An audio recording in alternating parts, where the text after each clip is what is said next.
terrible. Republican presidential candidate Tim Scott dropped by the Furry Five earlier today, and I thought the U.S. had a distinct policy against torture. He took the opportunity to call them out over crap Joy Behar recently said about him, specifically that he doesn't get systemic racism, which is like saying Brian Stelter doesn't get Ben and Jerry's. But Joy Behar gets racism after all. She's been black on Halloween. Yeah. But Joy wasn't there on the show. Apparently Mondays are her days off when she feeds in the pasture. But that is convenient, right? It's like one of my aunts dies every time Brian Kilmeade wants to hang out. The battle between political comedy and daytime television just broke out in front of millions of people. And the repercussions are nothing short of savage. In a moment that is now doing the rounds online, The View's Joy Behar was completely unprepared. The live broadcaster was Greg Gutfeld, the right presenter of Fox News' The Five and Gutfeld. Behar was obviously upset and in a social media frenzy as what started out as a fun discussion quickly turned into an on-camera attack. Gutfeld, who is known for his unfettered assaults and lightning-fast comebacks, surprised Behar on a live program by using the opportunity to expose what he believed to be hypocrisy, double standards, and outdated talking points. Last week, Joy Behar accused Elon Musk of being pro-apartheid, but then begged him afterwards not to sue. Musk lawyers have yet to comment because they're still checking to see if it's legal to sue a cow.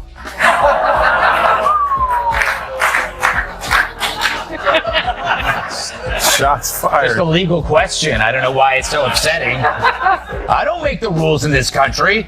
The video raises a number of concerns, including did Greg Gutfeld go too far or did he just say what many were thinking? Whatever viewpoint viewers decide to adopt, one thing is for sure, was Joy Behar caught off guard, or was this a long overdue introduction to the changing media landscape? This confrontation wasn't faked and the shame was real. In today's video, we're breaking down every aspect of the dramatic event.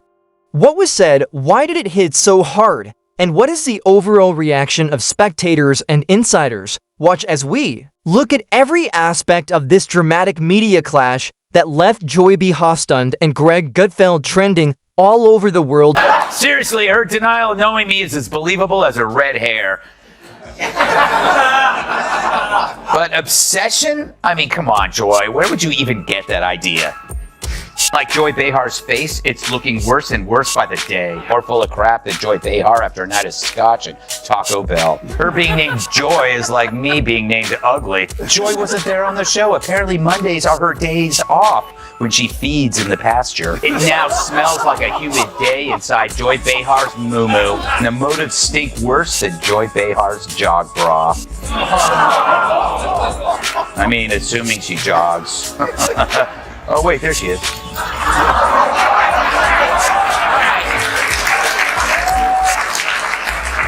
She has a point. Maybe I am obsessed, but some people are obsessed with Bigfoot, and they don't get to see him on TV every afternoon. Now picture the scenario. Joy Behar, seated comfortably in her usual character, calm and confident, was engulfed in a barrage of harsh criticism. This was no trivial dispute. It was not a nice sparring bout. Greg came with an extensive language toolkit designed to weaken the traditional defenses. He targeted every questionable claim, embarrassing public moment, every arrogant soundbite, and he didn't miss a single one. More than daytime TV, it was like a slow-motion catastrophe, with every word dropping like a blow and every feeling frozen in time. Viewers were absorbed in the drama that was playing out in real time and not just watching. Greg Gutfeld started out with apparently harmless comments that were humorous jabs at current political trends and those infamous on-air escalations when passion turned into confusion as he was eating some snacks and waited for the next verbal confrontation. You know, I make fun of The View a lot, but that's only because they keep talking. Those hens are always clucking. They get to say stupid stuff for an hour every day, and then I get to say stupid stuff for an hour every day, except on purpose. But every now and then, one of those dingbats inadvertently says something that reveals modern liberal thought so perfectly it deserves further study. You know, like a weird serpent that washed up on the beach and you want to poke it with a stick. But what started off as friendly banter quickly turned into verbal abuse. This wasn't just a disagreement, it was a conscious effort to reveal the true nature of Joy's on-screen confidence. Greg expertly turned Joy's characteristic, fiery zeal into a string of contradictions so obvious that they could have been seen by satellites. He didn't have to shout, and he didn't use low blows. Instead, his sarcasm was so well constructed that, like a well-made suit of linguistic armor, it cut through every resistance without missing a beat. This was not a heated discussion. This was a control lesson, with one side throwing flawless punches and the other losing rhythm every second.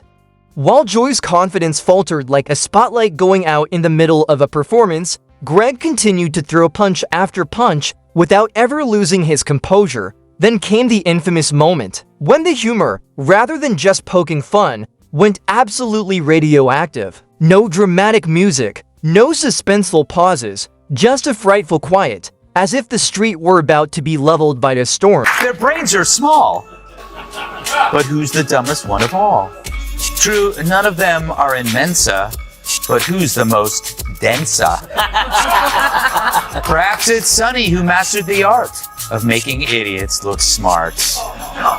Now the View could ask a mirror who's the dumbest one of all, but there's no way that glass doesn't. The experience was not forgotten, and her famous strength faltered. For those who know her, her public persona is a bastion of sardonic and unflinching confidence. Watching it fall apart, like a unicorn sipping coffee in a crowded Starbucks, was incredible. It didn't seem real, but this had nothing to do with a mischance or a wounded ego. Joy's reaction became deeper because the relentless world of television media constantly scrutinizes public figures, documenting every misstep, every silence, and scrutinizing every answer. At this point, a rare and important crack in the polished armor was revealed, giving a brief glimpse of the person below the robust shell. Apart from the agony, it resonated with the audience by exposing the true cost of always performing in front of a camera. It was more than just a breakdown of emotions. Strategic vulnerability was being exposed in a live, high-stakes media battle. Joy's failure was not a sign of weakness. It was a quiet surrender in a culture where every action, glance, and reaction becomes a move in a never-ending public chess match. Hesitancy was a strong message for the astute. The whispers of fatigue, strain, and the weight of an unrelenting spotlight demonstrate how even the sharpest voices may be disarmed, especially when faced with someone like Greg Gutfeld, a rival who never falters and is always accurate. This was not just a TV blunder. There was a really human moment among the chaos of media warfare. And what took place? It's about the View. It's become like a medical hospital that displays human misfailure. Here, let's look at this political oddity. You know, it really is like the left-wing equivalent of a carnival sideshow, except instead of bearded ladies and fat clowns and two-headed cows. Well, let me rephrase that. But the View is a victim of the sunk cost fallacy. You know, how can you now speak the truth when for years you've been telling lie after lie after lie? Now you're carrying this big bag of rocks around you because it's too harmful for their ego to admit that we really were dishonest. And they could be honest. All they would have to say is, look, we hate Trump so much. We were willing to lie about Joe Biden because we felt he was preferable. We thought our lying and our cover-up was on your behalf. Just say that. You're still scum, but at least you're honest scum. Memes flew like digital confetti. When Greg was cast as a gladiator in a televised war arena, Joy, engulfed in a sea of derision, was turned into an exaggerated caricature by a tsunami of response. The choice had been made by the internet. This explains why it's much more than just the hashtags and headlines. Joy Behar had fallen spectacularly on a platform she had commanded with absolute confidence, and Greg Gutfeld had executed one of the most amazing public takedowns in contemporary television history. The truth of the media spotlight was shown. By this confrontation, there was more to this than just a personality clash. The tough workplace that demands constant performance, where composure is valued and weakness becomes a liability, was harshly examined. In this context, authenticity and fake strength collide, and not everyone makes it out unscathed. Joy's glaring television fault wasn't only an error. Under the lights and rehearsed phrases, it was a sobering reminder that even the most seasoned media stars are human, uncertain, strained, and in danger of giving way. Greg took her out quietly and carefully. Driven by brains rather than rage, it was concentrated and ordered, a masterclass in media strategy and linguistic correctness executed without chaos. It was the kind of performance that critics spent months examining, rewatching, and studying. As a perfect example of how well-crafted humor can be a deadly weapon, Greg Gutfeld's takedown didn't rely on insults or rage. It teetered on the edge of ridicule without quite going into overt rudeness, and for Joy, it became a difficult lesson in public humility. A temporary drop in popularity that forced media viewers to confront a hard truth. Even the most seasoned professionals are susceptible in the hypersensitive world of today. The repercussions followed. As the dust cleared, keyboards began to move, timelines exploded. Every social media stream became a battlefield for memes, hashtags, and divisive viewpoints. More than just igniting an argument, Greg's verbal assault sparked a full-fledged digital titled tsunami that went viral like a controversial kitten video. Some news: the feral monsters of The View say they've never heard of you-know-who. True, the show that makes mornings hell claim that my name doesn't ring a bell. It's time for Our View on The View. Yeah, the witch's coven finally shows me some lovin'. Yesterday on The View, yours truly was the subject of conversation. Apparently the broads have no idea who I am, or so they say. As this story unfolds, one thing is clear: it's far from over. This is just the latest battle in a televised arena where words are weapons and reputations are on the line. The line between satire and personal attack is becoming harder to see, and moments like this show how fierce the fight has become. Whether Joy Behar will retreat or come back stronger remains to be seen. Greg Gutfeld has set a new standard for public takedowns, showing that sharp humor can outshine the scripted spotlight.